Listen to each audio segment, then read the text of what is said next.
So ஃப்ரெண்ட்ஸே நமக்கு வந்து question வந்துட்டு என்னன்னு பார்த்தீங்கன்னா, ஒரு பையன் வந்துட்டு ரோட்டில் நடந்து போயிட்டு இருக்கான்.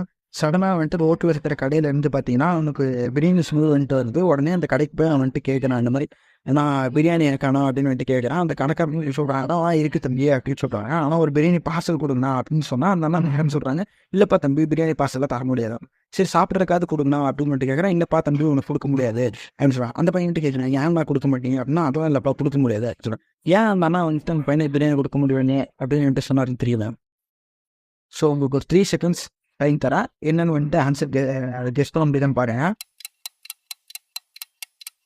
ஸோ ஆன்சர் வந்துட்டு என்னன்னு பார்த்தீங்கன்னா, அந்த கடையில் இருந்தது வந்துட்டு பார்த்தீங்கன்னா தம் பிரியாணி. அவன் வந்துட்டு சின்ன பையனால அந்த அண்ணா வந்துட்டு தம் பிரியாணி கொடுக்கக்கூடாதுன்றதுக்காக, உனக்கு வந்துட்டு பிரியாணி கிடையாதுப்பா அப்படின்னு வந்துட்டு சொல்லிட்டாரு.